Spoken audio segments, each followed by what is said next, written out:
దేవునికి స్తోత్రం. Praise the lord. గడిచిన వారము బైబిల్లో ప్రశ్న అడగడం జరిగింది. ఒక వ్యక్తి 6 వచనాలలో 3 సార్లు ప్రార్థన చేయడం జరిగింది.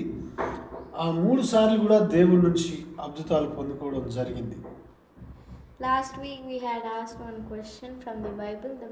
The person who prayed 3 times in 6 verses. ఆ యొక్క వచనాన్ని మేము అడగడం జరిగింది. ఎవ్వరు కూడా సరైన సమాధానం చెప్పలేదు. బైబిల్లో ఈ యొక్క వచనాన్ని ఎక్కడుందంటే 2వ రాజులు 6వ అధ్యాయము 17 నుంచి 23 వచనాలు. 17 అంటే 17 నుంచి 20 వరకు 3 వచనాలు, 20 నుంచి 23 అంటే 3 వచనాలు. మొత్తం 6 వచనాలలో ఒక వ్యక్తి 3 సార్లు ప్రార్థన చేయడం జరిగింది.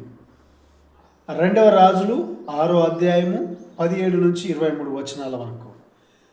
ఎలీషా పొద్దున లేవగానే ఆయన చుట్టూ సిరియా సైన్యం వచ్చి ఉన్నప్పుడు తన పనివాడు అంటాడు, అయ్యా మన చుట్టూ చూడండి అన్నప్పుడు ఆయన ఎలీషా ప్రార్థన చేస్తాడు, ప్రభువా ఈ దాసుని యొక్క కన్ను తెరవమనగానే ఆ దాసుని యొక్క ఆత్మనేత్రములు తెరవబడ్డాయి. అది ఒక ఫస్ట్ ప్రార్థనకి మొదటి అద్భుతం దేవుడి నుంచి.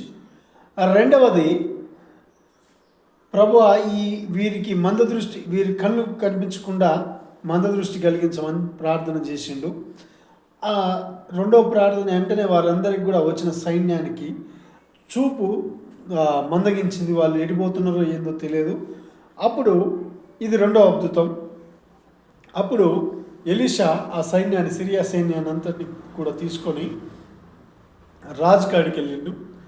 రాజుకాడ మళ్ళీ ఎలీషా ప్రార్థన చేయడం జరిగింది మూడోసారి. ఆ మూడోసారి కూడా దేవుడు ఆ యొక్క సైన్యాన్ని కళ్ళు మళ్ళా తెరవడం జరిగిందంటే వారి కళ్ళు తెరవడాన్ని బట్టి వారు మళ్ళా నార్మల్ దృష్టికి వచ్చినారు. ఇది 3 సార్లు జరగడం జరిగింది.